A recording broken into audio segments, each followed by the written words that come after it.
This girl was the only female jockey in the competition. She was forced to bathe with a group of men. When it was finally time to change clothes, things became even more unfair. The male riders had fancy dressing rooms, while she had to use a small room that used to be a storage closet. Still, she took the initiative and recommended herself to the owner of the stable, but he responded with inappropriate comments. Her father had already expected something like this to happen, so he tried to find her an agent. However, once people heard she was a female rider, many hung up the phone immediately. After being rejected countless times, she finally got a chance to compete. Although the conditions were tough, she never complained. She proved herself again and again with victories, winning over those who doubted her. Eventually, the racing committee approved her for the group match. But there was one condition: she had to lose 6 pounds in 3 days. She had no other choice but to exercise and eat less. She even skipped all the cake at her sister's wedding. On the day before the official race, she wrapped her body in plastic wrap and put on plastic bags, then went into the sauna to sweat even more.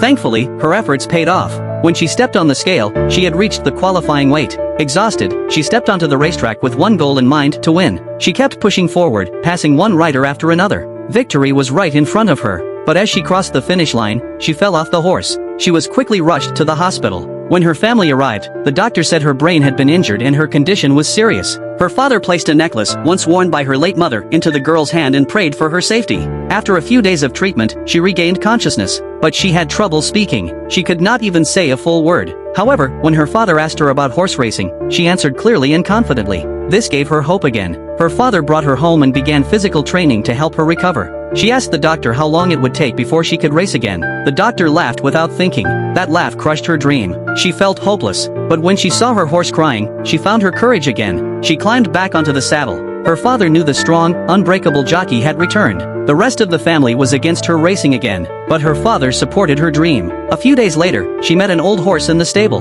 Like her, it had also suffered a serious injury. She instantly felt a connection. She rode the horse along the beach. They moved as one, perfectly in sync, like natural partners. On that horse, she found herself again and returned to the racetrack. After surviving her lowest point, her skills had reached a new level. She rode the old horse to win a race and earned a place in the Melbourne Cup finals. Now, she was only one step away from her dream.